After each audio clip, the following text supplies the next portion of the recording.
All right, I think we are good. I think we got everything. Perfect, perfect, perfect. Here we are.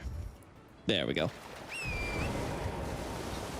Howdy, Xavier. Good to see you. Hey, Nick.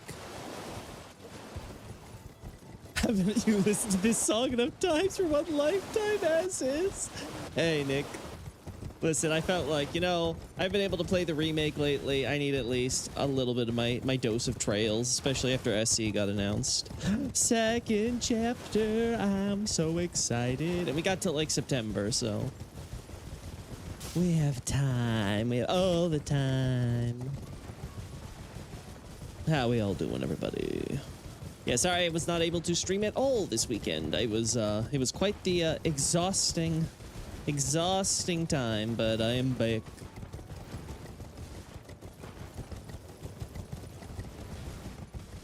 Well. Yeah, we know.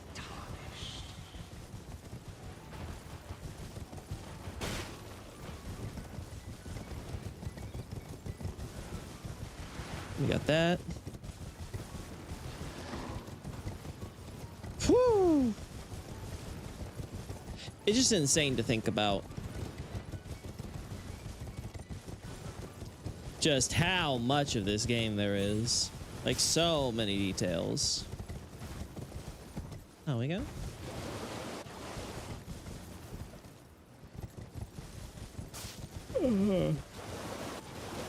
Yeah, so this one doesn't even have any. Like, the trees are very much not part of the...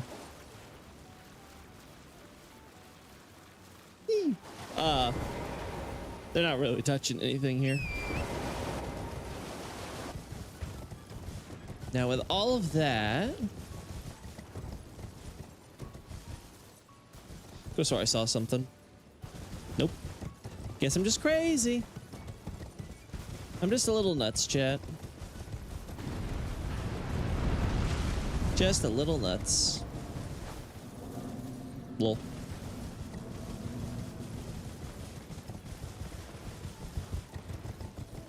All right, so we got our dead little minor tree over there. There are no portraits with this thing in the picture, right? I'm pretty sure there aren't any shots of Lindell, so we don't have to ever worry about, oh, we have to make this consistent with the time frame or something. Or at least try to.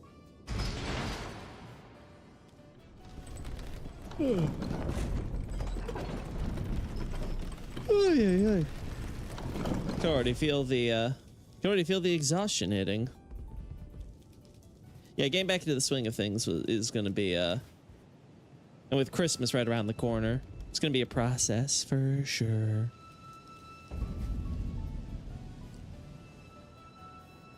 Yeah, because I'm looking at what I've been doing with Depraved Perfumers and stuff like that. And I think I am gonna mention the Nox connection, because I haven't seen or heard anything where I'm like, that's a satisfactory alternative explanation so far. And I can't really see anything to really discount this idea either, you know? Ooh, this is a cool shot.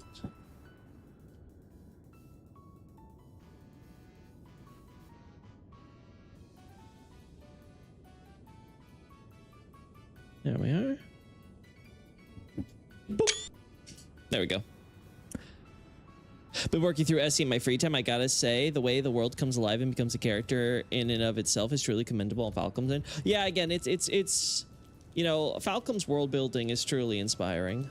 It's just nice. It's nice to have a JRPG that kind of just lets the world breathe, right, and exist, right, with such continuity and cohesiveness. It feels really cool. Yeah, we don't need to worry about you.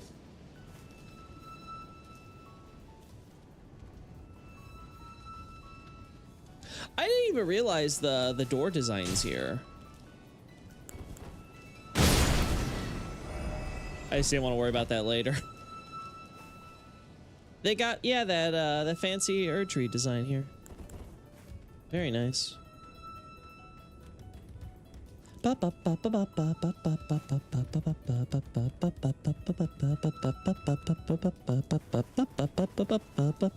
I love this song so much.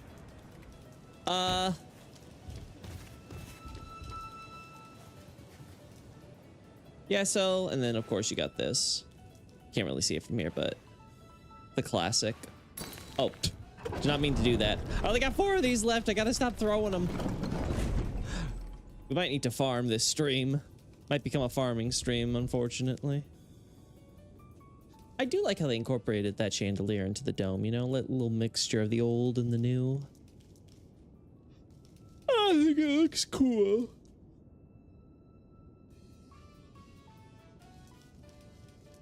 They love their square tiling in Lanedale, don't they? Yep, it is a bop for sure. Now, Grand Sax we have covered. I incorporated the very little Night Rain stuff as well into Ancient Dragon Wars. I'm happy to get that out of the way. I added an extra paragraph to Night of the Black Knives. And I'm really heavily considering cutting the right card stuff. I might just leave it in until I ever come out with a right card thesis. Because, like I said before, like, let's assume I'm right. I don't know either way, but let's assume for the sake of argument I'm right about the connection between Mikola and the funeral steeds that the assassins rode in on. I'm not going to mention that in the article because I think it's going to be too hard to have to explain and support and all that stuff for a character who I've thus far mentioned only the bare minimum of times and with very little context to like the larger activities within the games, right? And obviously you're like, well, people play the games and do so. Yeah, but that's not the proper way to, you know, write out the analysis I'm doing, right? I always write it with the assumption that, no, this is maybe your first time. Like, maybe you're someone who doesn't play Elden Ring games. You're not really too crazy about them as games. So you know what? You're really into that lore, right? This is the type of, like, audience I have in mind as, like, the bare minimum. Because there's always going to be people who are like, yeah, I played, but, you know, I didn't really pay attention to the lore. I don't know that closely, or I didn't watch it, right? Like, there's all sorts of types. So I try not to go with the assumption that, you know, people are going to know Mikola, who he is, and everything about him and all that stuff before I even you know, mention it myself. It'd be really awkward for me to kind of talk about all that stuff there, right? Like, I already have to talk about stuff with, like, Godwin related for a lot of stuff related to those who live in death. So that's one thing, right? Like, you kind of have to talk about the skeletons and you know, for the evidence and things like that, because otherwise it's not really the alternative is like trying to make it fit, be like, oh yeah, remember these events or whatever, see how this kind of comports with it. It's like it just comes off as wrong. But what do where was I going with this? Oh yeah, anyway, the point is that, you know, I don't want to mention anything involving Mikola and the horses if I was right, just for the sake of, I just don't think it would be able to fit in there very well. And that's how I'm feeling about right cards, where I'm just like, okay, yeah, I do try to sidestep the talk of being like, okay, just putting it alone, the idea of Malekith visiting there makes sense. I'm like, yeah, but that's a really big shot in the dark and speculative ask that I'm making of people without that added context of everything involving Rykard and the Inquisition and the history with the God Hunts and the context with Rykard in relation to the God Hunts. And I'm just kind of feeling more and more like, I'm like, this should be its own thing. Like, it should be in a Rykard analysis where I give the context of, like, the Inquisition and him turning to blasphemy and all that, and then I can lead in and talk about all the stuff involving the Night of the Black Knives and the conspiracy, and therefore everything that has to go with what's his face. Oh wow, even here they got one. You don't even notice. Anyway. Everything involving Malekith and him coming over and visiting, right? And that's where I think it might be more appropriate. So I kind of got that in my brain, so I'm like, maybe I'll leave it in, because I've already written out so much of it anyway. But it's definitely something where I'm like, yeah, those like 5 or so paragraphs I've written related to Rykard, I think those are going to get cut and rewritten in the future, at least. Like, I don't know. You ever done one of those MBTI tests for shits and giggles? How much legitimacy do you think those things hold? Well, I don't know what an MBTI even is, Nick, so I'm afraid I can't really tell you, right?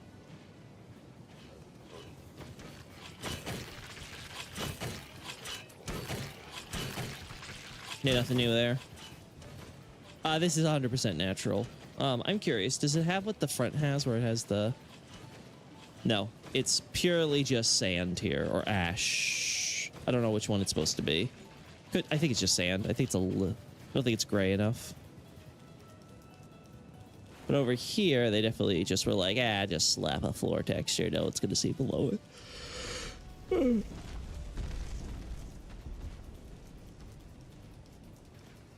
Can you elaborate on Malakath visiting? Oh, sure. Okay, so you're not part of the Discord, so you haven't seen the draft yet, Nick. So let me pull this up. I think I have it here, right? All right, yeah, I do. So Malakath. Oh, no, let's do this right card. There we go. Yeah, okay, here we go. This'll do. So this here we got. So this section here, we are in this context. We'll do this a little bit down. So there we go. The point here is to discuss this idea that what brought Malakath into a position where the Black Knife Assassins, before they became the Black Knife Assassins, could essentially steal the Rune of Death for him. Or even if you want to remove the assassins from the equation, just ask, like, how the hell did the conspiracy, all the plotters, end up getting their hands on the Rune of Death from Malakath? Now, there's a lot of factors that have to go into this, because we know Malakath, for example, Marika gave him a bunch of gargoyles with which he could share a piece of the rune's power, right? Yeah, let's go back here, actually, because I think I should just climb up here. Anyway, so there's that, and that's something I added in the paragraph, because I had to talk about that. I had to talk about, the context of, like, yeah, this is a guy who's normally in Langdell. Like, are we really going to believe that somewhere, somehow, this guy, they, like, infiltrated Langdell twice, and the first time just to steal the rune, and then the second time later that same night, right? Like, there's a lot of, like, it's very clear that the circumstances which led to Destined Death being stolen require Malakath to have been away from Langdell, but as Marika's shadow, there's not a lot of reasons for him to be away from Langdell randomly like this. So this begs a lot of questions. And why he might not even have his guard around. Now, it's possible that he did, and again, this is just sort of like hand-waving, being like, the assassins and the numbers, and, they were able to deal with it. They didn't get raffle stomped by those stupid Black Blade Kindred like we do. Let's try from here, because this might work. I want to also try it. No. Wait. Yes? Okay, yeah, it just has the, doesn't even have a floor texture. It's just the ground here. Okay. And then let's try up here now as for comparison. Myers-Briggs personality test. Oh yeah, I don't do personality tests or anything like that. I'm not into that kind of stuff. I don't like testing myself on these things or whatever, right? Like, I don't do horoscopes or anything like that. Like, that's just, it's not my thing. So yeah, even for shits and giggles, I just, it's just not something I consider a particularly useful use of my time. All right, how about here? They don't even load it now.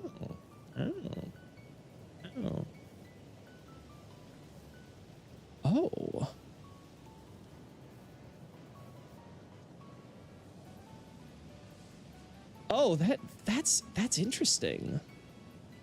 I didn't even consider the height difference.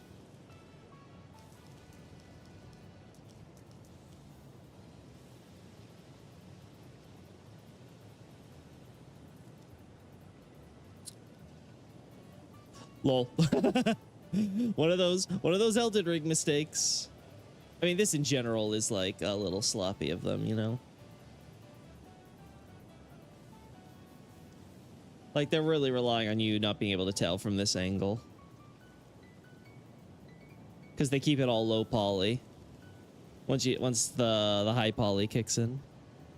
Anyway, so back to what I was saying with Malakath. So we're in this very awkward situation with Malakath where we need to understand how the hell he he loses pieces of destined death. It also, I was thinking, because Xavier was bringing up this idea of, oh, you know, I just kind of assumed, you know, Ronnie just like put him to sleep or something. They took him. Well, that now caused that definitely can't be the case, because Malekith's solution after destined death gets stolen is to seal it in himself, right?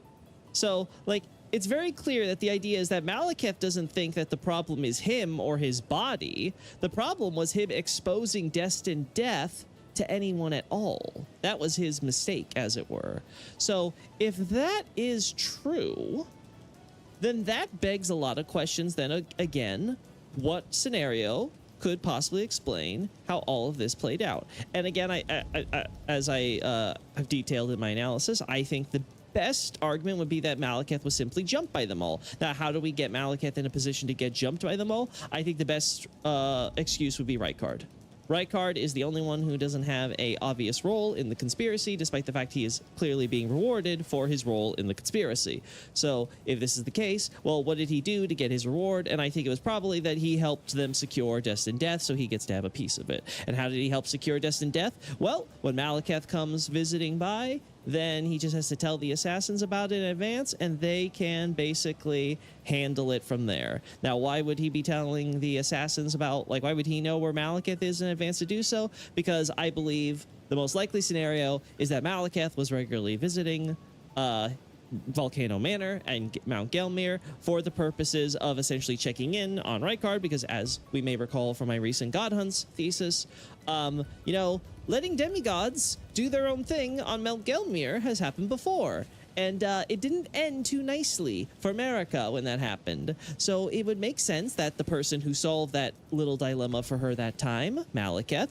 might be coming to periodically check in and make sure things are going properly. You know, we don't got any problems where there'll be random flare-ups of rebellion from the native pagans that they're trying to root out. There's not going to be any problems with Rykard turning to the dark side, as it were, right? So I think all of that played a role in making Malekith be put in a position where Rykard could help Ronnie and the Electo and the Black Knives steal the Rune of Death from him. And I think the scenario is very simple as dude visits, Rykard alerts them of his visit, they ride up for that night. They're like, okay, it's go time. This is the night we're going to execute the plot.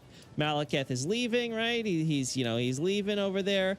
As he's leaving through, the pathways, or through this pathway or whatever, right? He gets jumped.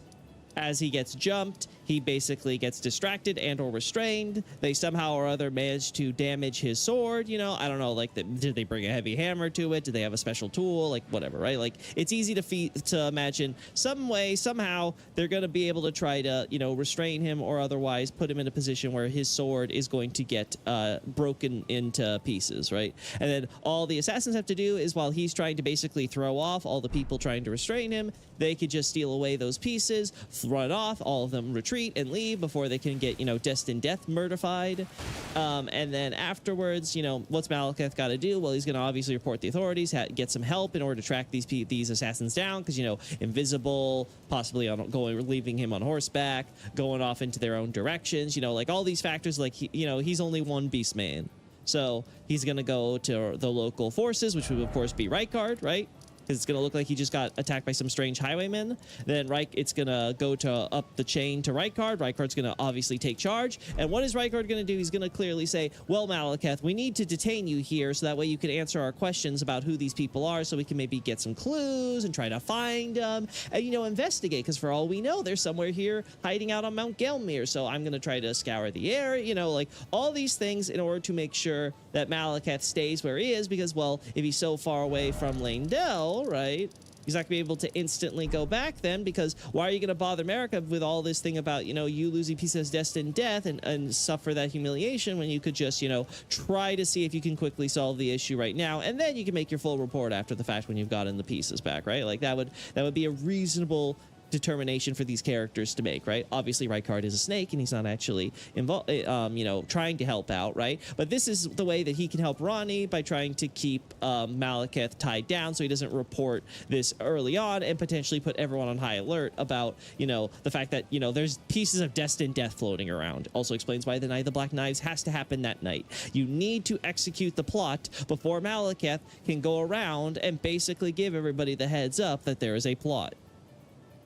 As a result, all the events have to transpire there, and then all Rykard has to do is, once he gets the Blasphemous Claw, which he apparently also received on that same night, so Ronnie creates the Blasphemous Claw for him. It gets delivered to him some way, somehow, I imagine by one of the assassins on their magic steeds, and then essentially Rykard, he could do something as simple, because again, he might also be roped in with the whole betrayal aspect, which clearly the assassins feel like they were betrayed that night, and we have indications that, yeah, something went wrong after the fact. So I would say that probably what happened was, you know, something as simple as the messenger, an assassin, comes in, delivers the Blasphemous Claw for Rykard. He kills the messenger, then is like, oh no, look, I was being attacked by this assassin. And then this would explain why people are able to figure out that, oh, this looks like a descendant of the Eternal City. Oh, this is, they have invisible cloaks that let them hide their form. Oh, they got, like, why is all this information known when, as far as we can tell, the assassins, for the most part, escaped? Well, because probably they had to have some body or specimen from someone who fell. So if it wasn't at Lindell or wherever, this would be a good excuse, is that Rykard is, again, exonerating himself by showing them bodies and stuff and giving them information. Again, great way to have an alibi. And then the, how do I put it? Essentially, all he has to do is basically go to Malekith, show all these things. Malekith's obviously going to recognize the Black Knife and be like, oh my god, it's got destined death in it. And they're trying to kill the demigods. Oh no, the gods are in danger. Oh no, my god is in danger. I gotta rush back and tell Marika before something happens, right? And then Malekith can rush back, check in on Marika. Obviously, Marika's fine because she's not the target. But then once, you know, Malekith's there and he's gonna basically tell her, oh yeah, there's a bunch of assassins with destined death floating around. Everyone's gonna be on high alert. And that could, obviously, Godwin's body's gonna be discovered shortly after because he has a personal guard, though what good they did him the night of that assassination plot, huh? No wonder they became all death obsessed, you know? Been like, oh no, how could we fail? No, we didn't fail. You know, our Lord has now become a death prince and we are now dedicated to him as the death prince, you know, trying to excuse themselves of their failure. Anyway, neither here nor there. The point is that, you know, now that, you know, once Godwin's body's discovered, then they're definitely going to be on high alert, and that's not going to take long once the alarm gets sounded. So suddenly Electo and crew have like a bunch of people looking out for them. So even with their invisibility, someone might bump into them and try to kill them or what have you, right? So again, I can see how Tish ends up dying, and then Electo's got to basically take her body and kind of flee. And they end up splitting up, obviously, because all of them are scattered and doing their own thing. And clearly everything kind of fell apart and disorganized, right? So and Electo ends up even getting imprisoned once she tracks down Ronnie to the, what's it called? To the Moonlight Altar and stuff like that. So all of this is to say that there's very clearly a scenarios you can draw involving Rykard and Malekith that would make all of this make sense. The problem is I don't feel comfortable with talking about that without the larger context of everything involved with Rykard, right? And again, this Night of the Black Knives analysis would definitely take place before any Rykard thesis, because again, I think most of the demigods, beyond any bare essentials I need to talk about, like, oh yeah, Radagon gave birth to them, woo, right? Like, beyond stuff like that, it has to do with, like, sort of just talking about, like, very general timeline stuff. I want to try to talk about all that stuff in the context of the Shattering and things like that. So, and I think it would just be very weird if, like, Rykard's the only demigod from the Shattering, who I kind of talk about, like, way earlier than the others, right? Like, we talk a little bit about Morgott and Moog, but, like, not that much. And there's a section from the Omen Curse that I actually removed because I'm like, oh wait, I don't need this to argue for you know, Morgott or Moog's identity as twins. So I think I have to cut it from my Radagon's Reign too, because I talk about that with Rollo or whatever. But the point is that I think what we've got going is essentially I think we've got, like, ourselves in an awkward position where it's like, okay, Rykard's kind of this character who we know is involved in the plot, and yet I feel like I should probably cut mention of his involvement in the plot and then talk about it separately in the Rykard analysis, kind of like what I do with Godefroy. I talk about Godefroy and to a lesser extent Godric and their relation to Ronnie's conspiracy in their own article, you know? And this time, would he be as entrenched in blasphemy as we see him in game, or was he more just a mountaintop provincial lord? When it came to Rykard, the text is very specific that it's for the blasphemy that will arrive someday. So it's very clear that Rykard, like Ronnie, is not just randomly giving her brother a tool which will be used to counter Malekith, specifically his sword, when he's, you know, drawing on the powers of destined death to fight against us. And we're able to parry that with that blasphemous claw. She's not just throwing that stuff, you know, randomly or without at least the understanding that he also has treasonous thoughts and he fully plans to challenge the gods. And if he's going to challenge Marika, that means he has to challenge Marika's shadow, Malekith. And if he's challenging Marika's shadow, the blasphemous claw is basically essential as his quote-unquote trump card, right? So Ronnie is gifting him a trump card to use against Malekith for his future planned blasphemy. So yes, at this point, he must, at the bare minimum, have already started conceptualizing this idea of challenging the gods, you know, as like this blasphemous lord. Now, the question would be is how much did he think it through? Like, what was like his knowledge for the plan he was having at the time, right? Like, what was he exactly doing at this point in the structure? Like, did he, like, was the conspiracy like his first actual actions with it? Or was he like secretly like training, harboring soldiers? Was he like actually building up his own like private thing? Like that, I have no idea, right? Maybe if I do a thesis on Rykard, I'll be able to answer those types of questions. But as is, all I could say is he definitely was, he definitely had the idea of his blasphemy and stuff at this point. He probably already had some contact with the snake, because as far as I can tell, that seems to be what, you know, he didn't just suddenly wake up one day and decide he was going to be a blasphemous prince. It was very clear that he, the contact with the great serpent did that. Well, I guess little tiny, you know, smaller great serpent, mini great serpent, but you get what I mean. The not yet great serpent. But, yeah. Let's see, what about that? Still nothing, huh? Okay, what about this?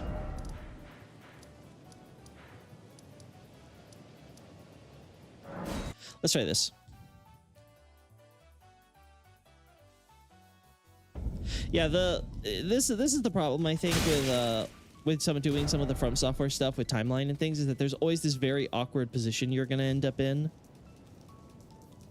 where a lot of events kind of overlap and stuff. So it's like there's all this stuff about like obviously the history with Rykard or whatever, but he also has this history with the conspiracy, and like I just cannot explain one or the other in perfectly sequential order, right? Like there's no way I can like it'd be really awkward if I just like cut off all the stuff involving Rykard and the Inquisition and put it in Radagon's reign or something, right? Especially considering, to my knowledge, I think a lot of that relevant information would be even before Radagon's reign. Like, I assume that there's always been an Inquisition. I don't think, like, they just suddenly, Marika was like, you know what, we should probably be making sure all these pagans that are left on Gelmir are destroyed, like, years and years after the fact, you know? I'm pretty sure, pretty confident in saying that I think the idea with Marika and crew... Damn. Still no. Okay, what about over here? Let's see about this. Anyway, so I think the idea with Marika and crew would be that they would want to probably be doing this like right after the war. But again, it'd be very awkward for me to talk about that because I'd have to talk about so much about Rykard and his Inquisition and things like that. So maybe I'll go back and add that in if I can find a way to really succinctly put it without having to touch too deeply on that stuff. But as is, I think I would rather kind of just omit it. Yeah, that doesn't work at all. Hey, Nobre, how you doing?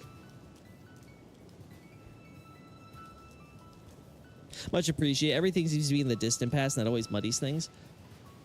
Yeah, we don't really get a good, clear sign of timeline and stuff like that. Like, it's very clear the events with the Tarnished and Lyrian Civil War are, like, only 5 to 10 years-ish apart. So like the shattering ends, and then the tarnished start arriving, and like fast forward 5 to 10 years, and we get to our own arrival. So that stuff, it's like, okay, we have a decently, you know, small time frame, but like how long before the shattering started? Like how long were they debating? And you know, was it, did that go on for years, months? Like the shattering itself, was it like a 1-year thing? Was it stretched out over just some months? Because like how much time between the first and the second defense of Langdell, for example, or defenses of Langdell, I should say. Like there's definitely a lot of things where we don't get exact numbers on. We just kind of get vibes. Yeah, that's not gonna help me. I guess my best look is probably from that bridge, huh?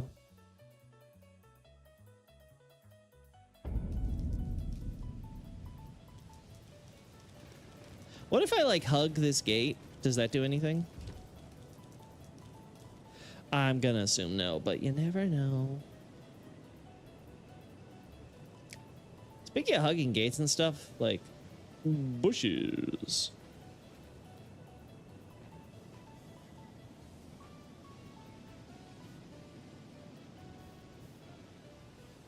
There we go. Also, I don't think that's how wind works.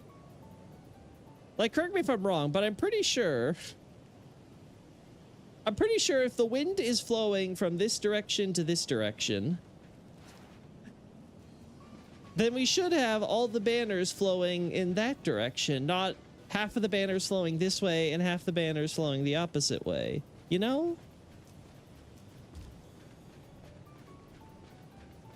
By the way, Nobre, thanks for giving me the stuff on the DS2 stuff with Targray. I was like, ah, yeah. I guess I should give Targray a little bit of attention, huh? Poor guy. Stands around being boring.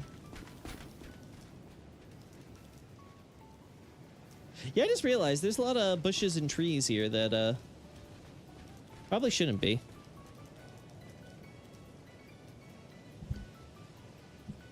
Let's actually move things around.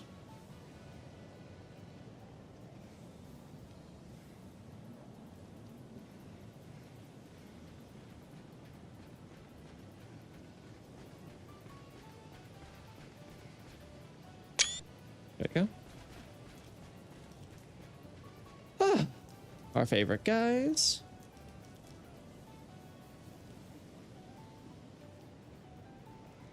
I'm trying to remember if all of them look like the standard enemy, because I know the quote-unquote dead ones have the hoods and stuff. I'm like, do any of those exist alive, or are they just the regular ones here?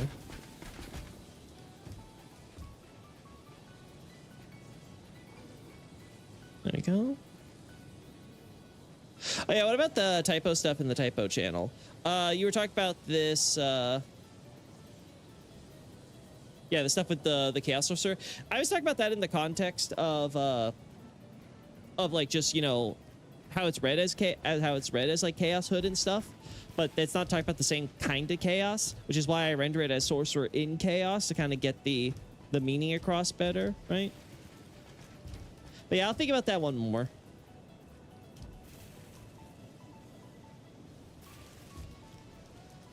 Yeah, the funny parts for me is like the trees just kind of growing here. And here, can we get any light here? He's got a balcony to overlook all day, every day. Yep, he does. These guys got very important jobs, clearly.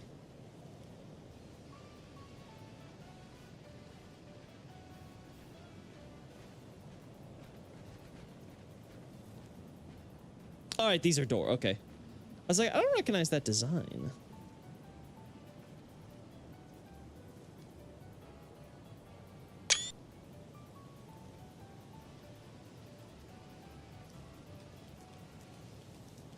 I still find it ridiculous that they just leave this here.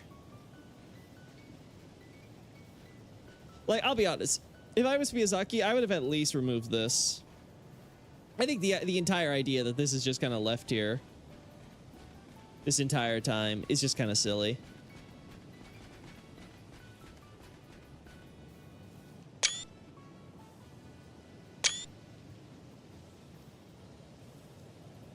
Okay, no.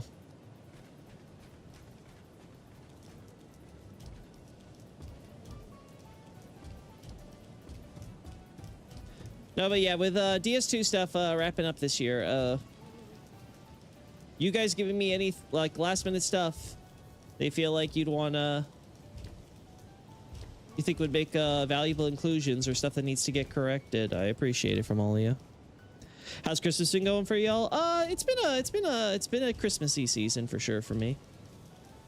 I will say I'm very happy with how I'm filling out my manga collection, just on a personal level. The new shelves I've got, and you know, starting to work toward, you know, beginning to fill them and stuff. Found a new bookstore open in my area. Was happy to go there, check out their manga selection. Very happy with my manga.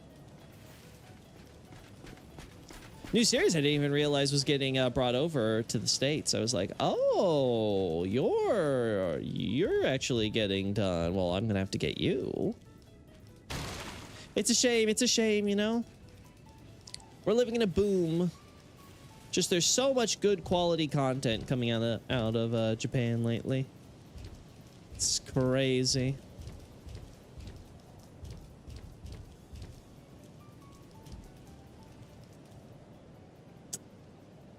Wow. Can I do it from up here? Well, that's there. No, this though is... I find this so funny because I'm trying to think of a situation.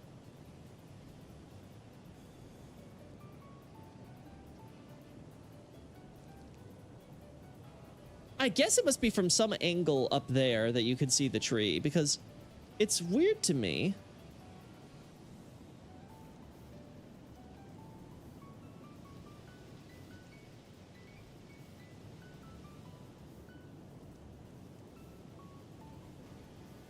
There we go.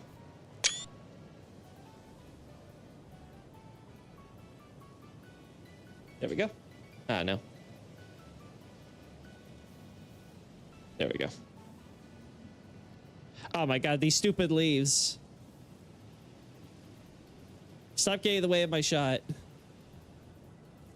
Alright, there we go. Alright.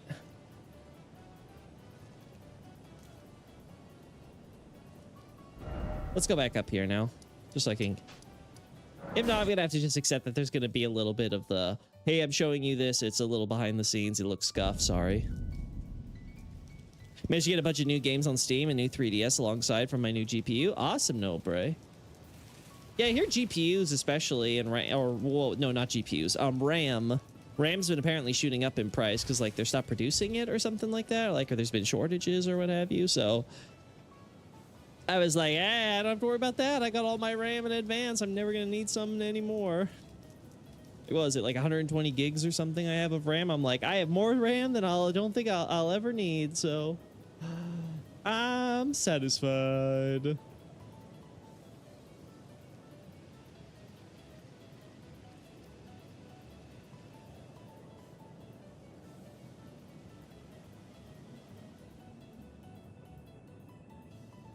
There we go. All right, let's try it from this angle.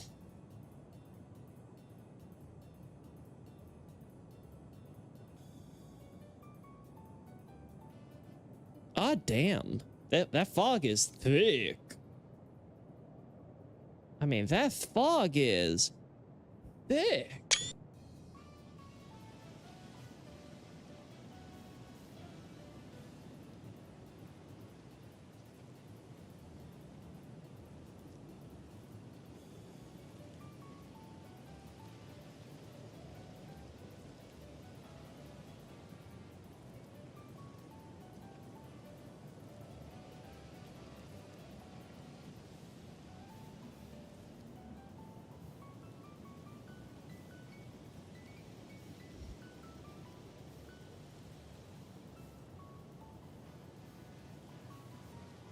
I think that gives you guys the idea. Oh yeah, I'm good on RAM. Got 64 gigabytes. Nice. Yeah, I've been here. But some buddies of mine were just telling me the other day about their their trials and tribulations, seeing all the expensive RAM. I'm like, haha, suckers. A friend of mine was really happy because he ended up getting with a 4070, so I was like, oh, nice, awesome.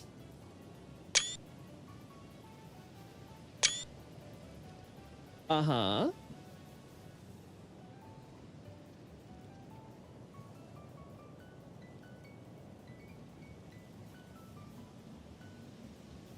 Can we? No, that's the closest we can. Okay.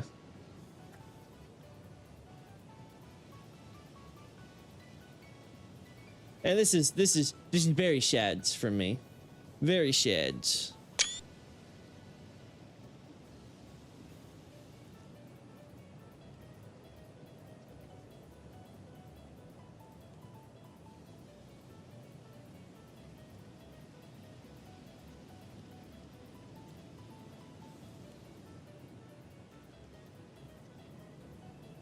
Yeah, we're just gonna have to do it like this. It's a shame. It really is. But there's no other way.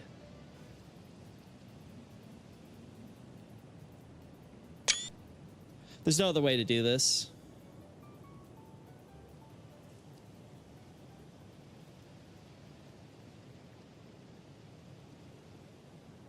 There we go.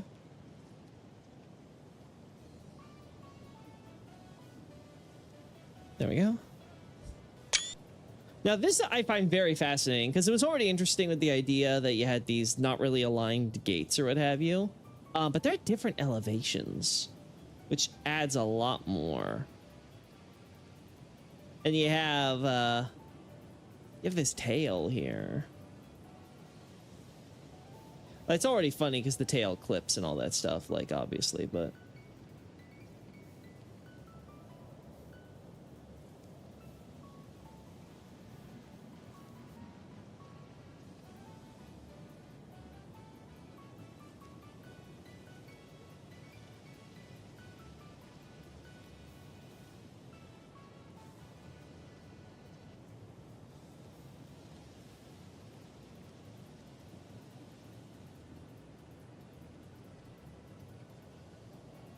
Uh-huh. Yeah, I think we're just gonna have to accept there's gonna be a little bit of jank with some of these shots. Yeah, because I've been thinking more on this like, what could it be? And I thought previously, I'm like, it might be that there was an attempt to douse the, like there was like a big fire because of Frenzy Flame or something, attempting to burn the Erd Tree, right? You know, with all the ash that we got here. Obviously, it didn't work, because apparently you need Destined Death for that.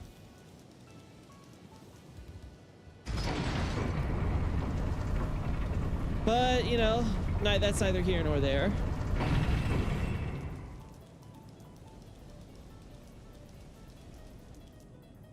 The point would be that, God, it's crazy. It's like, God, you guys really get everywhere, don't you? Anyway,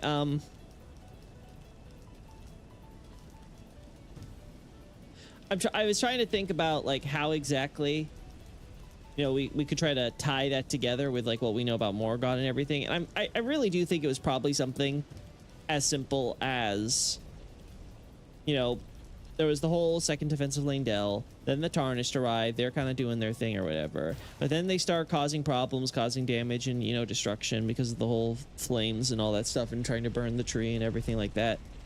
I don't know if the idea would be that the collapsed foundations were involved. But if this was part of the pathway, like say it's like somewhere here was the means, like there was like, let's say the well or something was here, right? In order to go from the surface to not. I could definitely see a circumstance where essentially, you know, Estelle was being summoned at that moment or something like, and then it destabilized. But the problem I have with this idea that, oh, maybe it was because the Nameless Eternal City got destroyed, is that it's supposed to be so deep down below and everything. I just don't see how the Nameless Eternal City could be affecting the destabilization here, right?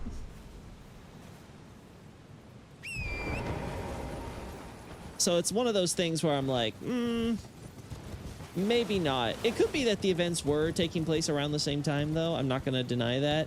But I have to look into the timelines for stuff like the fundamentalists and those who live in death and all that stuff. Because it could be that this was actually happening a bit earlier than I would normally think. It has to happen post first defensive lane Dell, though, because they're trying to. That's when they were trying to infiltrate the gates through there, and there's no point to.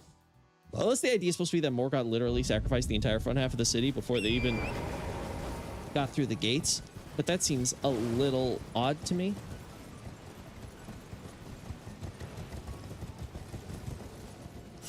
Like, I understand that with, like, you know, late stage Morgoth, not like early stage Morgoth.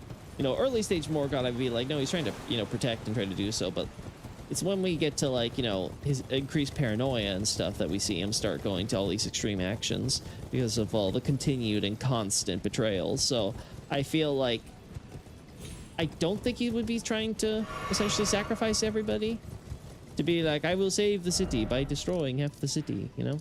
I could see that, though, after the Tarnished or whatever, right? Because, like, you know, if they had already caused damage and, you know, chaos and mayhem or whatever, it'd be like, okay, well, in order to prevent that from spreading, I got to sacrifice, you know, half the city or what have you. And then that would break the connection between the wells and stuff like that, and would help contextualize all the stuff with, like, Mikola and friends and everybody trying to find a way to get to Nameless Eternal City. Also, if I recall, okay, correct me if I'm wrong, it has to happen afterward because the Tarnished collect the rune of the curse mark from Godwyn at the round table, right? And that's where Fia gets it, right? Like, she specifically goes to the round table because they have it, right? So it would have to be like the work of the Tarnished who collected that at some point and then took it with them to the round table, in which case I cannot for the life of me think of a scenario where they have this access unless, again, the pathway to the Nameless Eternal City was still open to them, whether or not the Eternal City was active, as it were. That's also another thing we have to consider when it comes to the Nameless Eternal City getting destroyed, because we have to have the Nameless Eternal City's destruction spread to... It has to be recent enough, right, that they're doing all this stuff with, like, the gargoyles and, like, the Crucible Knights and, like, the flowing bodies and things and the flooding, which the trees aren't even all dead yet, right? Like, we have some trees that are dying, but a lot of them are still bushes and things that are still around here. So it has to be something where it's like, the Nameless Eternal City has to be dying pretty recently, right? The roots growing as fast as they have is not that unusual because we see the same thing with the sealed tunnel. It's very clear that when the Erd Tree wants to act, it acts, right? So that I'm not really too concerned about. Everything else, though, has to be pretty recent, all things considered. Wandering Mausoleum also has to, yeah, it also has to exist when Wandering Mausoleum and stuff happens. So yeah, clearly all this was still active and available to Mikola and friends up until that point. It's actually kind of funny how the Wandering Mausoleum's the only thing that doesn't get destroyed by Estelle.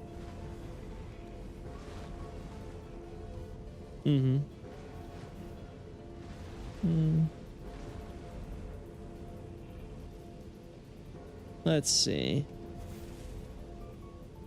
Yeah, there's nothing else really here besides... Now I know all the signs of white and stuff are like signs of like the Godwyn influence and things like this. Like now that I've like, you know, made that connection thanks to, you know, some of that stuff over here, right? So that branching out of this giant black stuff here, I'm like, ah, that makes a lot of sense, you know? Makes a lot of sense.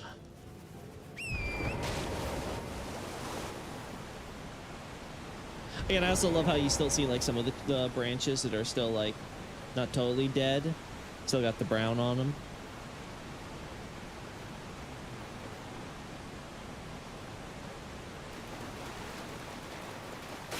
So we got that.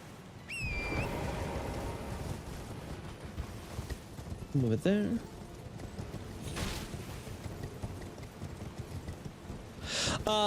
Why would the mausoleum and gargoyles not come after the city is destroyed? Well, one, the gargoyles are destroyed, Sub-Zero. That's part of the reason. They're clearly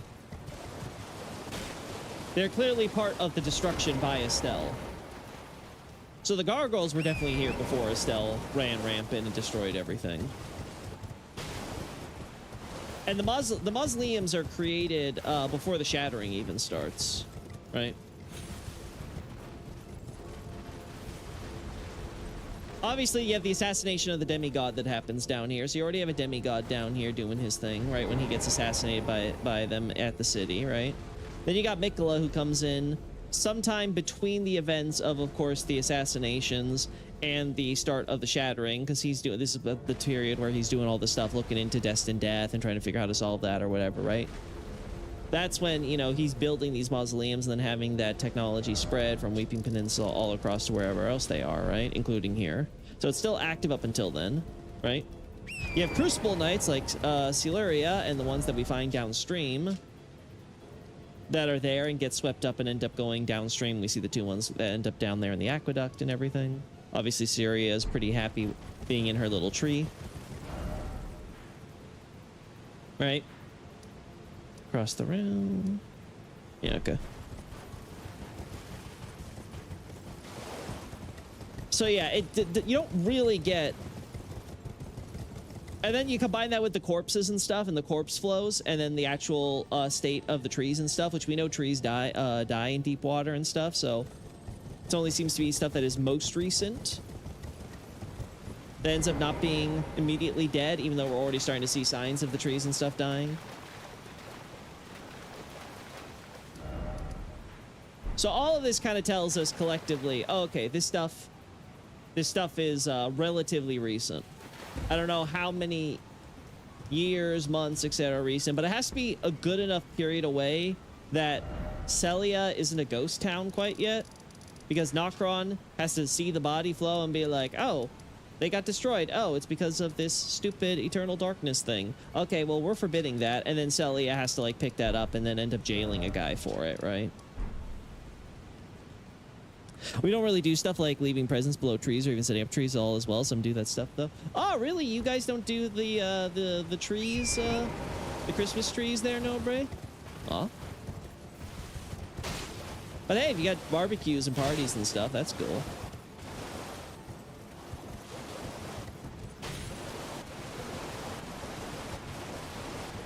There we go. Anyway, so point is that, like, based on everything else we've got here, whether or not the Eternal City was destroyed before or after the Tarnished left Langdell, access was definitely still available to them because they had to get the Rune of Death from Godwin, and everyone's been trying to find a way to get to the Nameless Eternal City recently, so it can't be that that passageway was, you know, unavailable, like, you know, way earlier than that. Otherwise, it's going to be so simple for everybody. So, yeah.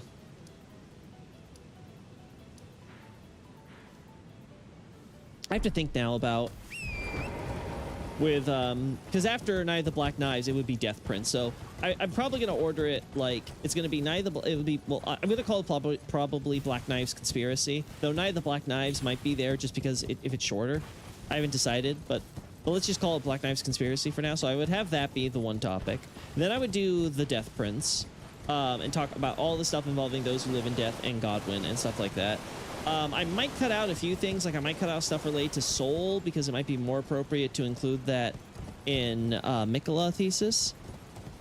But like overall, I think it's probably gonna have to be where I talk about everything those who live in death related and stuff like that. Don't know if Fia's gonna be in there either. I guess it depends. It depends because like I'm gonna try to distinguish the Death Prince from Godwin for a sec, even though obviously they're technically the same character, right? But effectively, like the Death Prince is just Godwin's body, not so much Godwin himself, like body and soul. It's like the remaining body, you know, and how much that reflects or embodies the soulless body reflects the character of Godwin. I am not entirely sure. I just realized that blonde hair is surprisingly low resolution, you know? Anyway. Also love how apparently all his clothing grew with him. Gotta love that with FromSoft. Anyway, so looking at all of this, I'm not entirely sure like what I'm gonna discover about the character, quote unquote, of the Death Prince, because at least there seems to be some idea that this living and dead corpse has a will, right? Oh, you know what I want to check? I want to check how similar Basilisk tails are to this, because I'm like, I'm pretty sure I've seen because I always like, oh, I look at the eyes, but I think this stuff too. Maybe it's just a coincidence, but like, do their tails and things have a similar thing going here?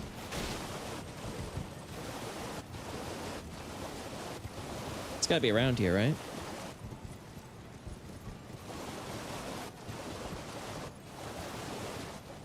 Yeah, they are. No, they got more like realistic spine things, yeah. I don't know what the idea with this, like, what is it, like algae? Like, it almost looks like kelp, you know?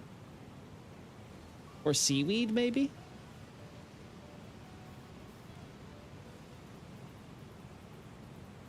Yeah, but those are definitely normal looking spines.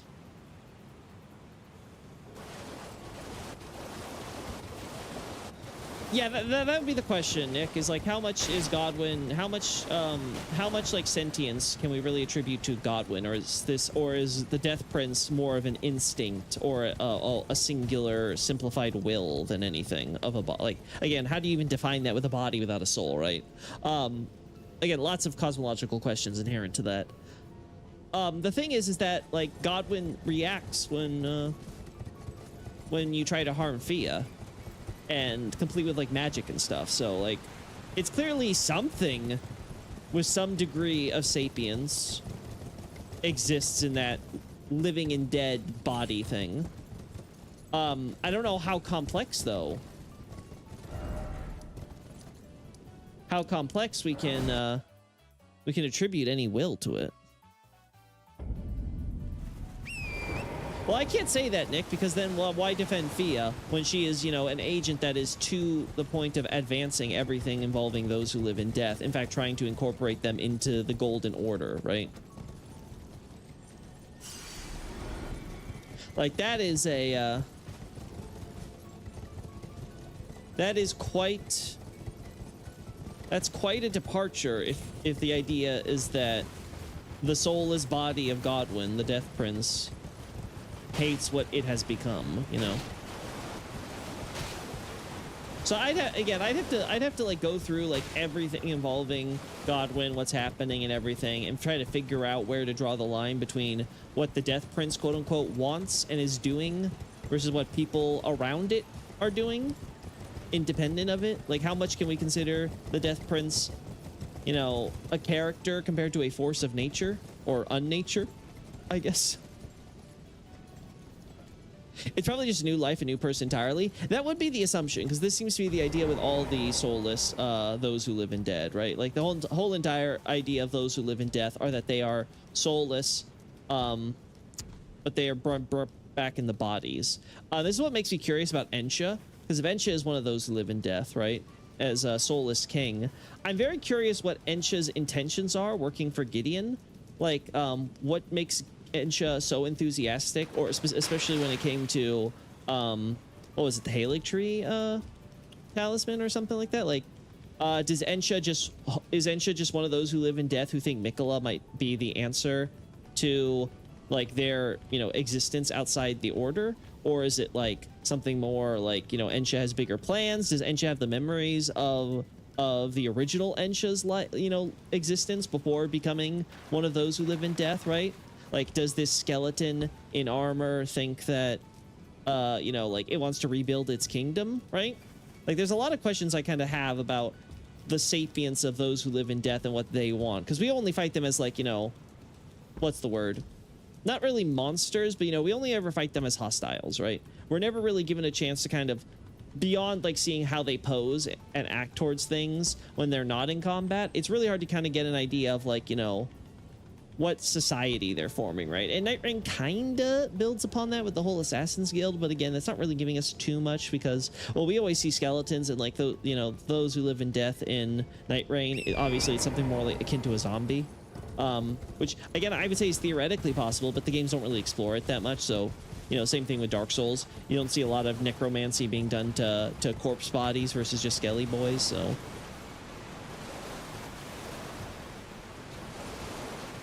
Yeah, I agree, Nick. It could be something like a reflex, but it's really hard to say because, there is like a magic with a sigil and stuff involved. So it's like, do we have to attribute more complexity to that than if it's doing that versus just, like, say,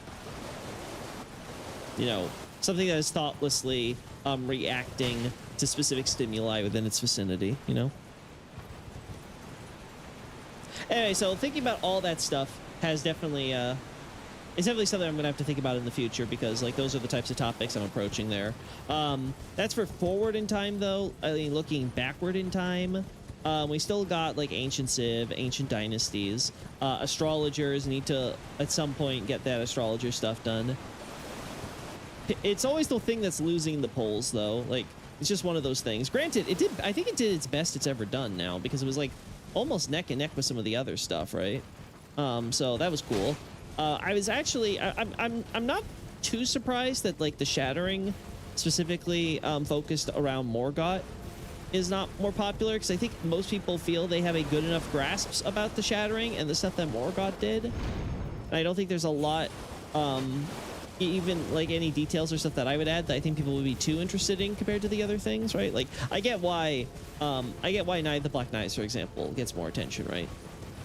Because there's a lot of, like, even as I discovered, I thought it was a very basic thing that I would be covering, but as I found out, no, there's a lot of questions that you need to ask and try to answer with this thing.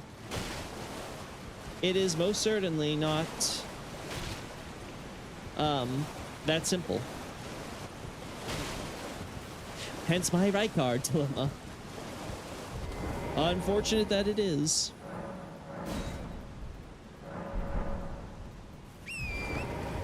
Is it still broken even if you... Okay, no, they do restore it if you do that. Cool. Coolio. Oh, yeah.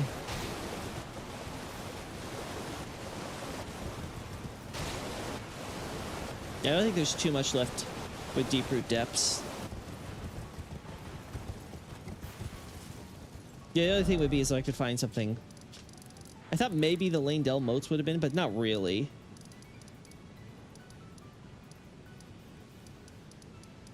Got the water over there.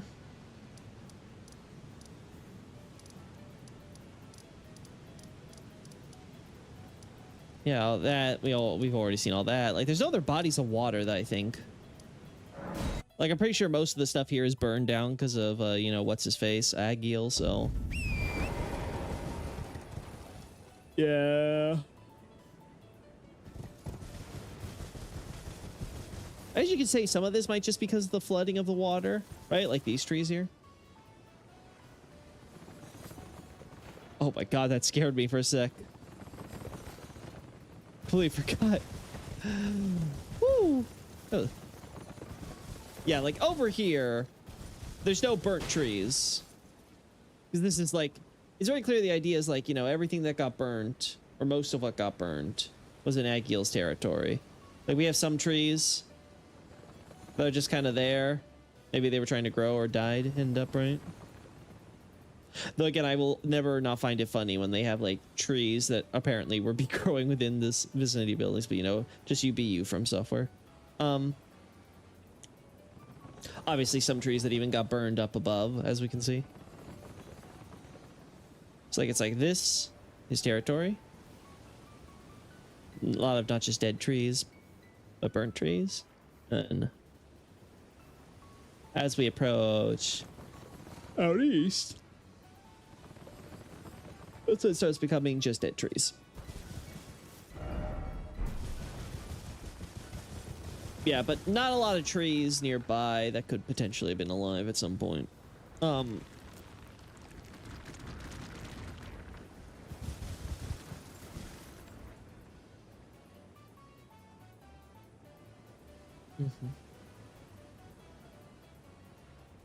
There we go. Move there.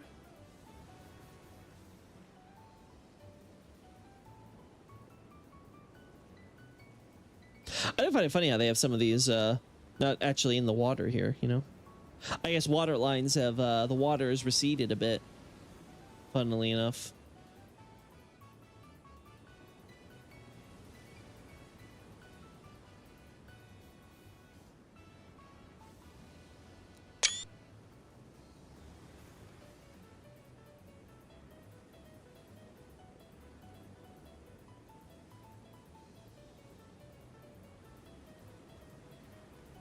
This one looks pretty neat.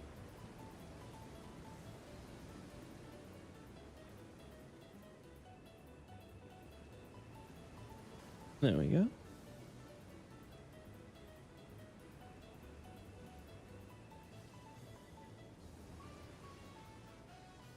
Yeah, this'll do. This'll do.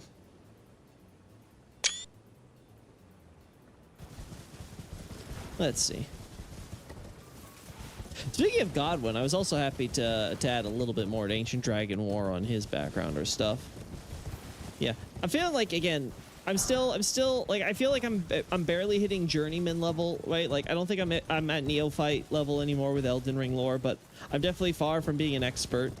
But I am glad that, like, the more I'm slowly working through it, the more I feel like I have a fuller, yeah, not complete, but fuller understanding of, like, the characters and the events and how everything connects together. It's like, oh, it's all like starting to flow together as one cohesive thing, you know?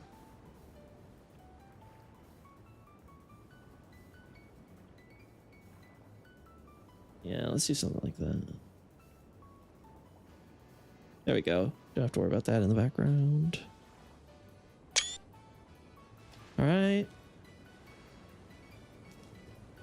One thing I'm gonna like when I get talking about the stuff with Marika breaking the Elden Ring, talk about stuff like, oh yeah, Limgrave always has these like little leaves from the Erd tree always flowing down, and then there's the event where like a bunch of them start flowing in on the wind, and you know, we actually get to incorporate the line of the fallen leaves tell a story. Oh, I'm so dramatic. The fallen leaves tell a story. Oh, oh. Well, that's gonna be fun.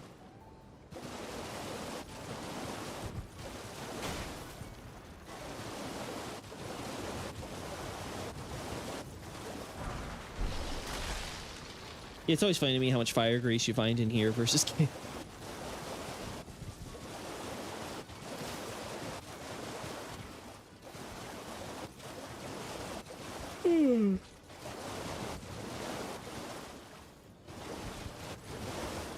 Got enough of the bodies and stuff.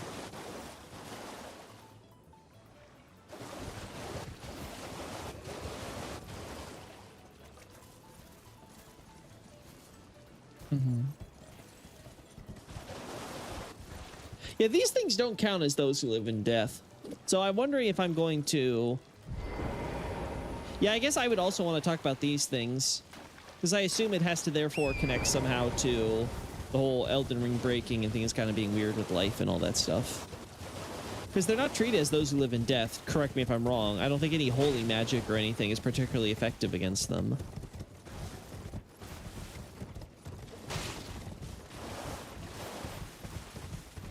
Whew. So we got a lot of that to talk about in the future.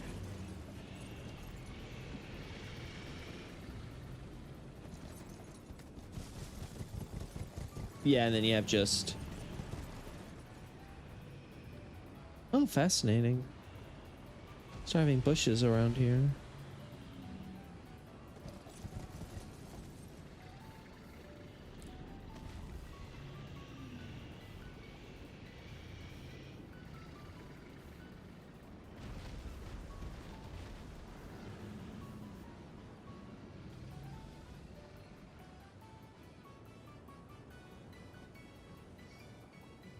You cannot see the man on the horse.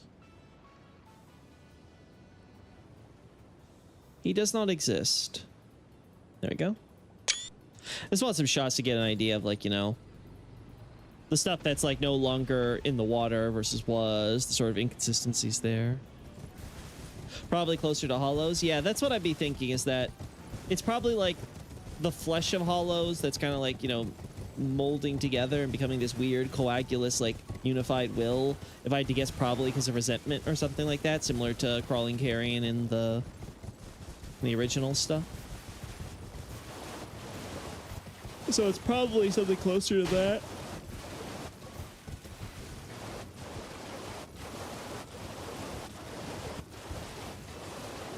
We do, though, have a bit of, like, those who live in death, though, around it.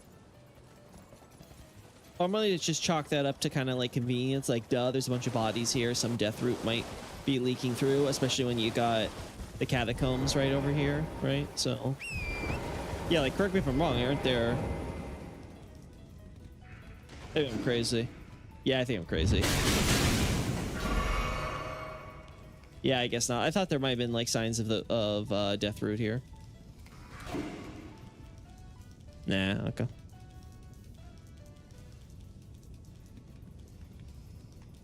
Pay no attention to the man atop the horse. Yeah. I'm just a few pixels. You'll never notice me.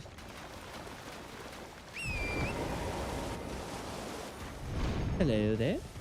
Yeah, we already have shots of these ponds and stuff. Nothing really new there. Yeah, so those who live in death are going to be like their own separate thing. But I'm going to include it all under the Death Prince for sure. Like I said, maybe won't include Fia. Obviously, most of the stuff involving Mikkel is not going to get included either. I do talk about the Wandering Mausoleums in Black Knives, but like the bare minimum in terms of the context of like the gods and the location of their deaths. So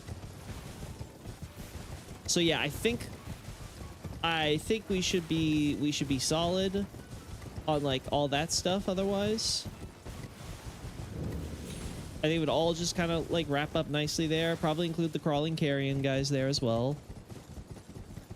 Just for the sake of... No, actually, Crawling Carrion... No. Like I said, okay. Crawling Carrion, I'm probably not going to include in Death Prince. Crawling Carrion should be included in the stuff about the breaking of the Elden Ring. Again, I think Xavier's suggestion of Marika's Descent is probably the best option. Like, I'm trying to think of other ways I could, like, frame that, right?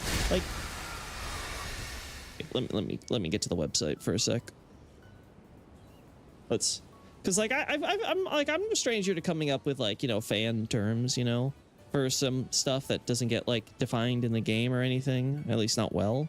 Let's turn this off. There we go, right?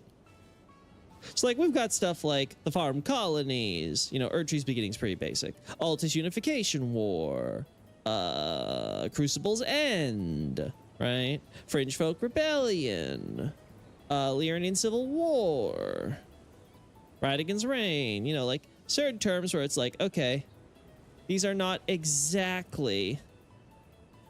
They're not exactly canon, right? But they're accurate enough descriptors, right? And it's like, what do you call this event where Marika basically snaps, she breaks the Elden Ring, and causes all these ramifications, right? That end up leading to the Shattering, right? And the Shattering would be its own analysis, of course. And like I said, I would probably be focusing it mostly from the Morgott angle, because Morgott and his alliances and the stuff he does to try to keep things together would obviously be its own thing. I mean, he did coin medial. Yes, this is very true. Right? Like, again, I am not opposed to creating terms for the sake of making it easier for you guys to be able to follow and identify with whatever the hell I'm talking about in these games, because otherwise it's like, ah, yes, the war, that one time that Godfrey or whatever, like, went to war with the little people of Shibuya. Or we could just call it, I don't know, like, the vulgar militia wars or something, you know, like, you know, something we could all, like, just be like, yeah, I know what you're talking about. Now it's used community-wide, is it? That's surprising. That's surprising to me. I mean, maybe it's because I focus so much on my work. I don't like check out what communities and stuff are saying, but it'd be crazy to me if I saw one of those, saw like a random post or whatever in the wild that actually used medial. Again, I have nothing. I'm totally okay with that, by the way. People can use whatever terms they want. If they want to use my terms, I'm totally fine with that. It's just I find that, you know, just kind of funny. It's never really hit me.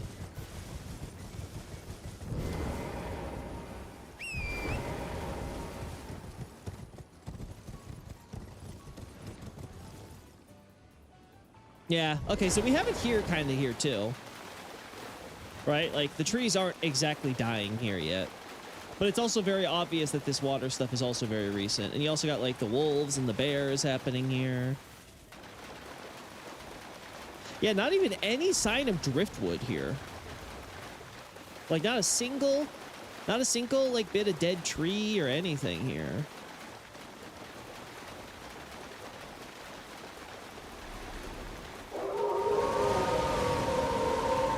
And Vati says in his videos, I've not listened to a Vati Souls vid or anything in a while, so I wouldn't be able to know which vids he would do it in. But like, if it's something where he references my work, I wouldn't be surprised if he at least acknowledged that I've used the term and how I said it.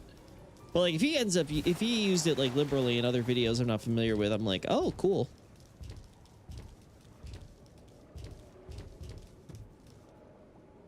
Oh.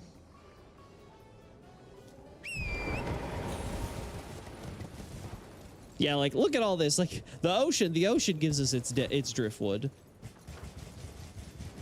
The ocean gives it to us.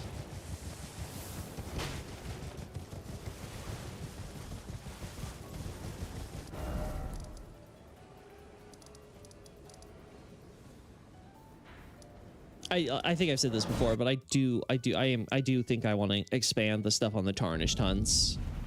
And then I might even want to separate Godefroy and Godric into separate analyses. Like, I'm not there quite yet,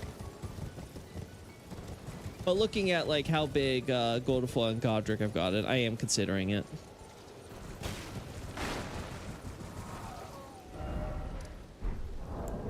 Because which character do I have that marked all of these on a map? It's one of these characters. We'll find them. Yeah,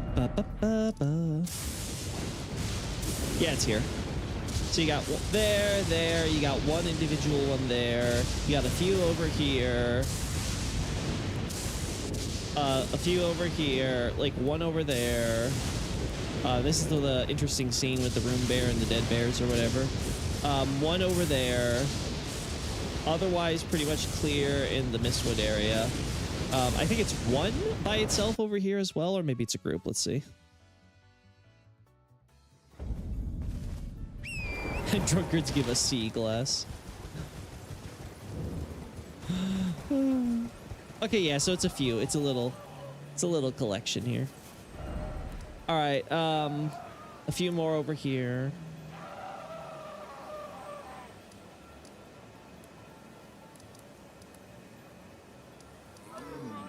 Some over there. Some over there. Yeah, this is the one that our friendly neighborhood tree sentinel is very proud of. Dude is so proud of himself. He's like, just look at how many tarnished I've hunted for the good of Godric. Look at my work. Look at him. I will say it is a very neat way to kind of build up like aura. Like, look at this guy. Like, look at how many people he's already taken as essentially his trophies. Like, are you ready? Are you prepared to be the next person he crucifies? Like, it's a very neat little, like a neat little bit of characterization they got going there. Okay, so there aren't any more, I think, off Storm Hill here. Yeah, like none over here.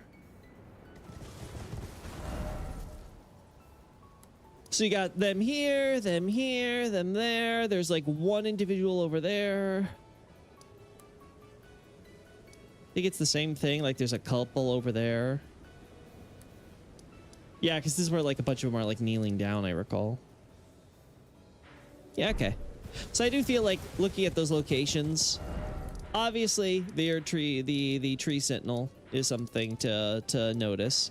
There's also clearly the idea that like a bunch of them got like taken by Castle Soul. Like a few of them are just crucified on here, but a bunch of them get taken by Castle Soul and thrown up on the they kind of get just thrown up on this mountain, and like the bodies have piled up so much that like they've poisoned the pond water and stuff. You got a bunch of these rotten guys here now.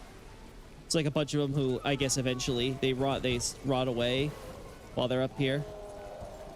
End up falling down, poisoning the water. You got some of that crawling guys here.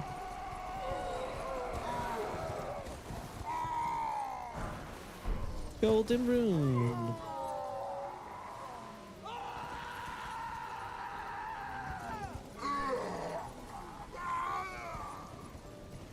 So much suffering, you know?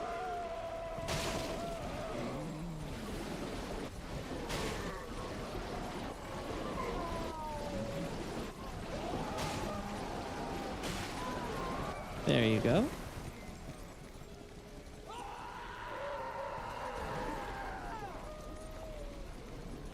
Yeah, can't get the crab to show up while we have nothing else there. So yeah, this is something I'd probably, because I don't know where else I'm going to talk about it otherwise. Yeah, same thing with stuff there with some of the dogs. The one individual one there. And then the rest of them are like just kind of randomly found across. There's also, if I recall correctly, we do have a bit of a story being told here, right?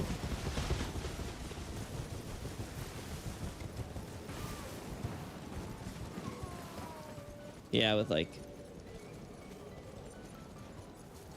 got all the carts here.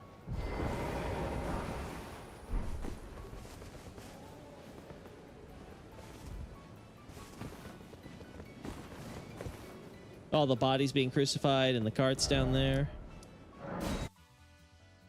Bunch of crybabies, if you ask me. Yeah.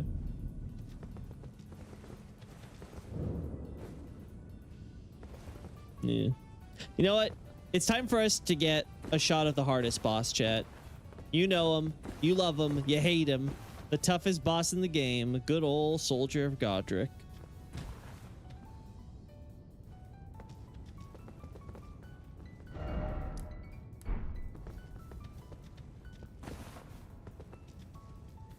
There we go.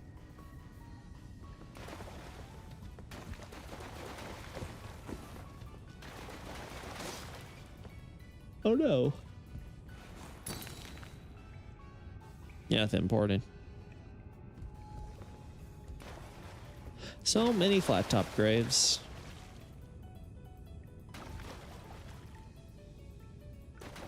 Oh, they do have some fleshy bodies here. Never noticed that.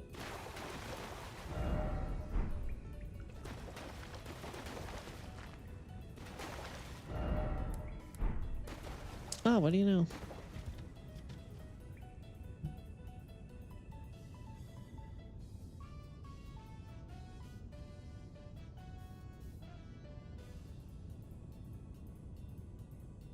Okay, yeah, we have to go loot that stuff first. Okay. Woo.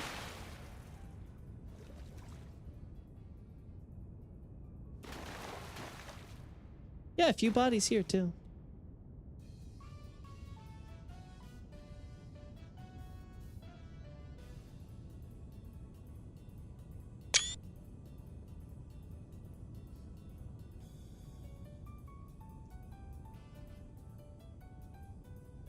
Huh?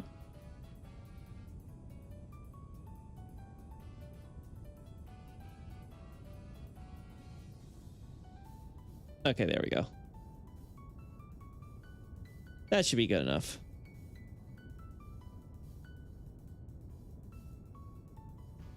Uh-huh. Oh god, reflections are getting... There we go. All right.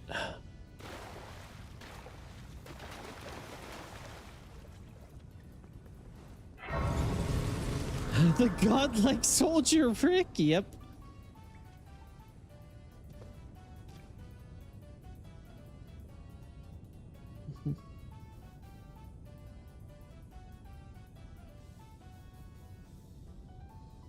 There we go.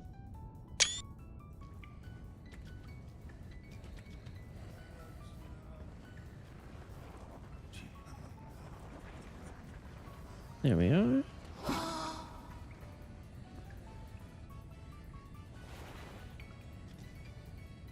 Am I crazy?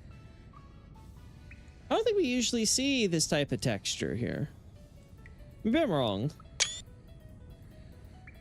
You see Zuli's VTuber debut? I saw Zuli do well, I saw Zuli do like the little like vid thing with like a what do they call it? Is it called like GiftTuber? No, it's you know, it's like when they don't really it's not really a VTuber, but it's more so kind of like just like a sprite, like a 2D sprite type of avatar thing. I did see that recently that she did.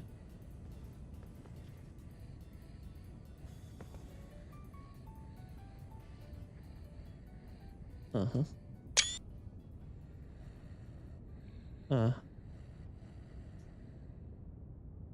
There we go.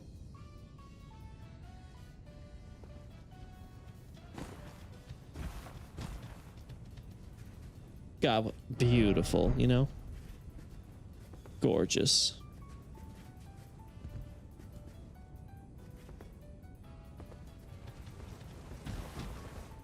Right, nothing.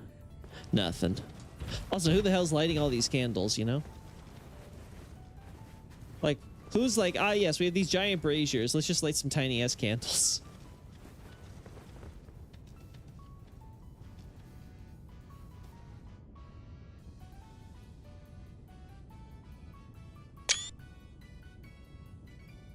Pretty sure I already have a good shot of this stuff, but just in case.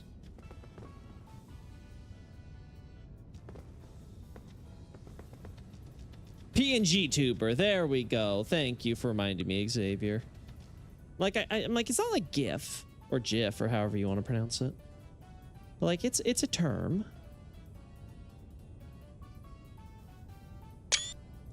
Like it definitely exists. Like either way, good on Zuli if she wants to be a little bit more public about you know, some of the things she does. I'm always gonna love just having Zuli be a bunch of music with some text attached to it, right? That's always going to be like what I kind of enjoyed about her brand. But you know what she wants to do, if she wants to stream games and stuff, like why not? And if people want to watch it, that's on, you know, that's their choice, right? So I'm happy for her.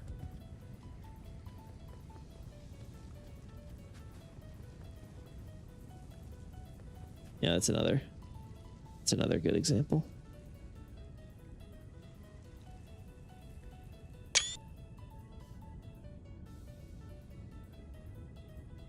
Guys, look, it's the grape tree. Guys, clearly, see? It's obviously a completely different thing from the Erd tree. Does your Erd tree look this straight? I don't think so. My Erd tree looks slanted. I don't know about you. And obviously this beast can't be Sarash. It has to be probably some weird, I don't know, like a cockatrice or something. Nope, nope. My Sarash doesn't have a long tail. He doesn't even have any legs.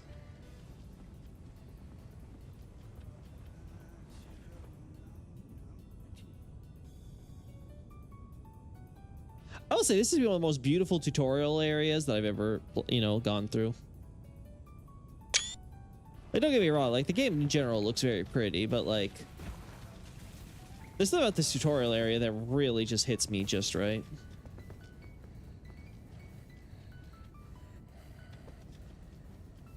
Like, dude, you don't gotta breathe. Like, dude, like, seriously, get that checked out. Ask your doctor.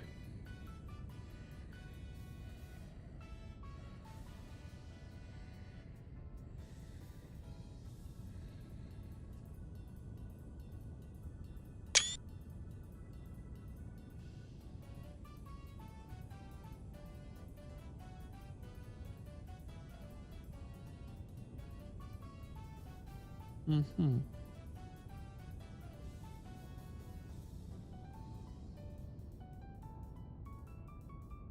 The real great tree was the friends we made along the way. Oh.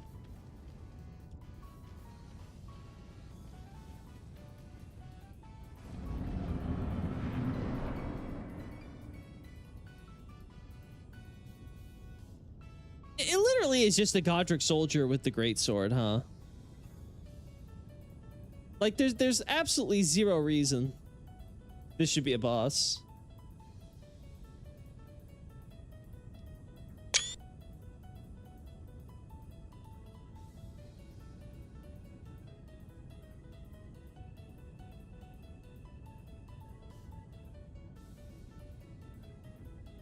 They want to leave a lasting aesthetic impression from the start. Yeah, for sure. Obviously, they're going to put a lot of extra effort into making sure this area hits right, considering it's going to be one of the first places that players are really going to get a good look at, right? Because when you start out in the chapel, right, like it's all covered in fog. It's got like ambiance and atmosphere to it, right? But it doesn't really get you set for the prettiness. This is the first area that kind of gives you a sneak peek before you first get a look at Limgrave when you get out of the hero's grave, right?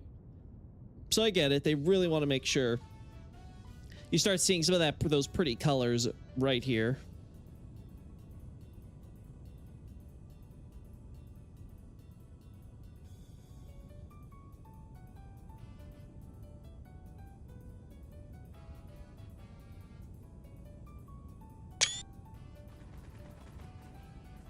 Oh, guys, I don't know if I could beat him if I didn't have cheats right now. Like, man, imagine if I had to fight this guy legitimately. I think I would lose, chat.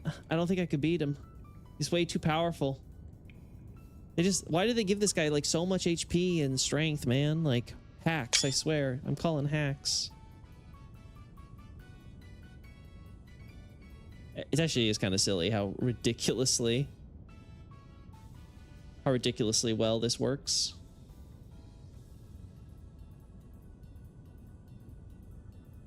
How dare you disrespect my goat like that? He's the soldier of God. How should he not be a boss?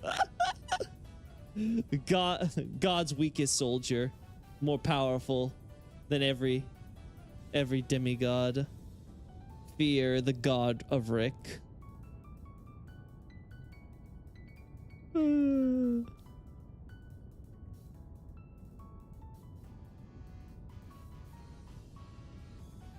He actually has unique stance behavior to teach about charging attacks, doing more stance damage. Oh, really? That's neat.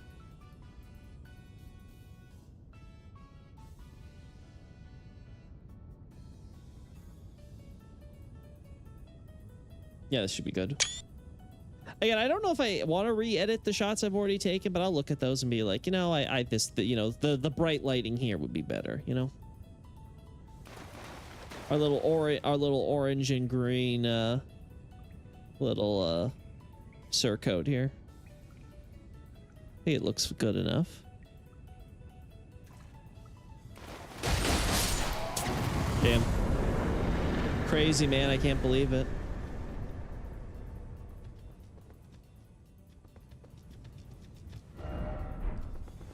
Wait a second. Oh, that's neat. That's neat. This one actually lining up with the lake is a neat detail. Strength. Yeah, chat, look at that. Strength.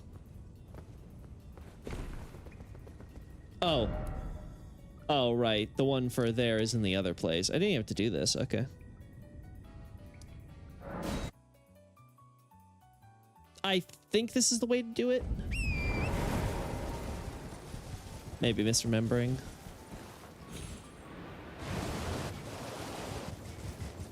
Hello, sir. Just camping out, I see. Just enjoying the great outdoors of this new planet you landed on, Mr. Alien, sir. Okay, no, I have to go the other way. I have to go the other way.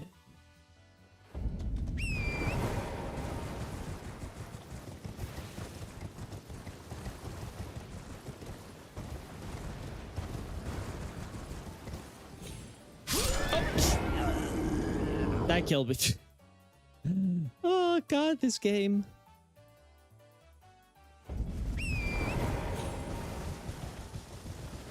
No, but like as I was saying earlier, like it's one of those things like going forward in time where it's like, okay, I've got to have like everything organized. Demigods have to go after Shattering. America's thing, Breaking the Elden Ring, has to go before that, and then you got to have Night of the Black Knives. And I still don't know what I'm gonna call it. America's Descent is probably the best I got going for it in terms of fan terms that I can think of, but like. So I gotta give credit to Xavier there for coming up with that one, but until I can think of like a better thing, I might have to go with that as the placeholder.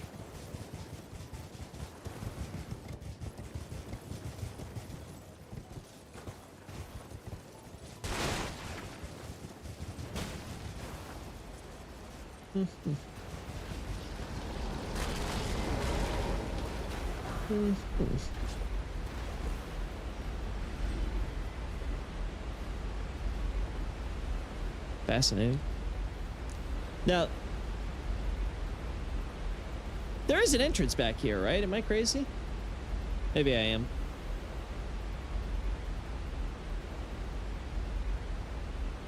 Oh no, I was right the first time. It wasn't over here behind the waterfall. It was next to the waterfall. Okay. I'm confusing myself every which way.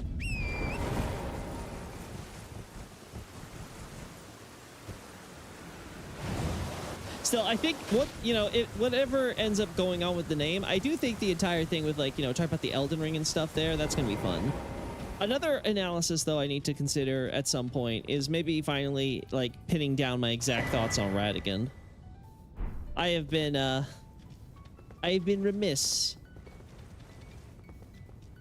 to discuss too many details about the origins and stuff of Radigan, because I feel that might be too wrapped up in the cosmology for me at the moment, but I just may have to deal with that question sooner rather than later, you know?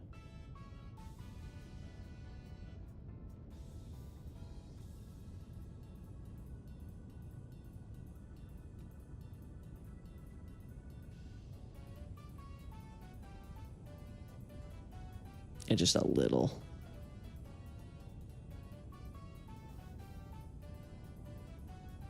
Hide a little bit of that message too while we're at it.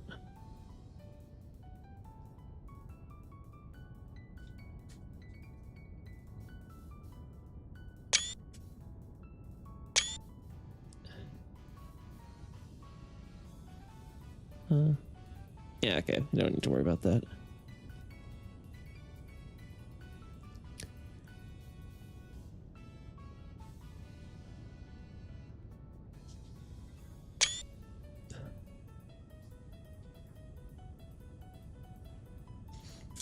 Oh yeah, what's the exact thing that they have this guy say? Something about like Cave of Knowledge or whatever?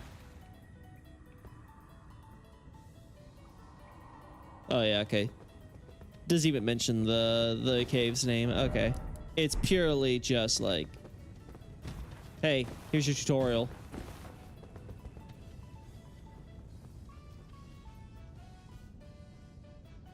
Yeah, and then this is where it becomes like more your typical graveyard stuff. This is covered in there. I can't think of a specific reason they'd want to have this cop behind an imp statue seal, to be honest. Maybe because of the poison. Yeah. And the justification of the poison seems to be that they've probably just dumped a lot of bodies here.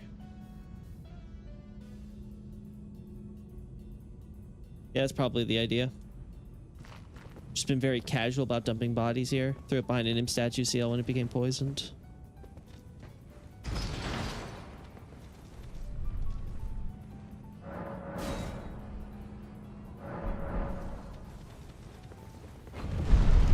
Yay! And we're out.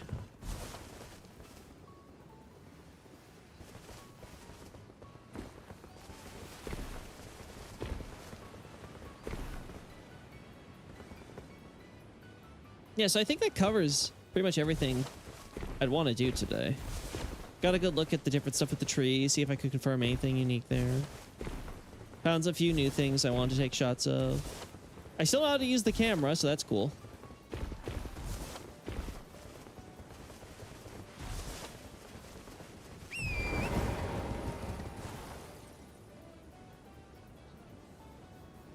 Oh, they actually be able to see some of that stuff from this far away, huh? Granted, they don't load it all, but still, kind of cool. Well, you just get some sense of it at least.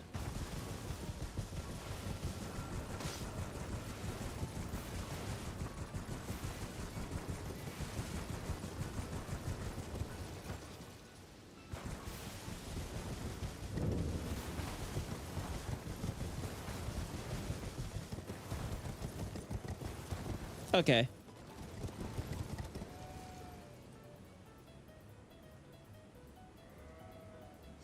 I think this is where we're going to end it then today, chat.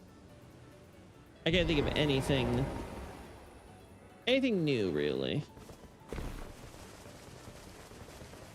Do I mention how tattered and ugly Godric banners have been looking compared to others? If not, I'm going to have to consider including that somewhere, like, you know, gives you a real sense of broken, tattered, uncared for, completely falling apart that they've been.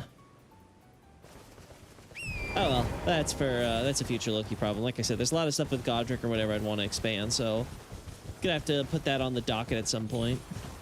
Bloodstains, yeah, the last thing I want to say is probably like Bloodstains and stuff like that. I haven't been able to really work on it this weekend, but I'm hoping I will be coming back with like a fresh eyes and stuff like that. I'll be like, ah, yes, and now this is how I will click it all together. And I'll see what if I can get the outline for that done before Christmas, and then after Christmas we finish that up, get that posted. At some point I need to again work on Final Night of the Black Knives and get that done, but like Loran is definitely going to be like Loran needs its outline finalized, and then I'm going to be a very happy camper with where we're at on the Bloodborne stuff. Because then once Loran is done, that'll be the last like really big one I'll be doing for a while. Then I can work on like Messengers and the League and Gascoigne and a bunch of the smaller type analysis involved in there. So until then, I'm going to end things here, get myself some shut-eye. Thank you all for joining me on this. Again, I'm sorry I've been kind of spotty with the streams lately, but you know, it's the holiday season. Anyway, Merry Christmas to y'all. Peace.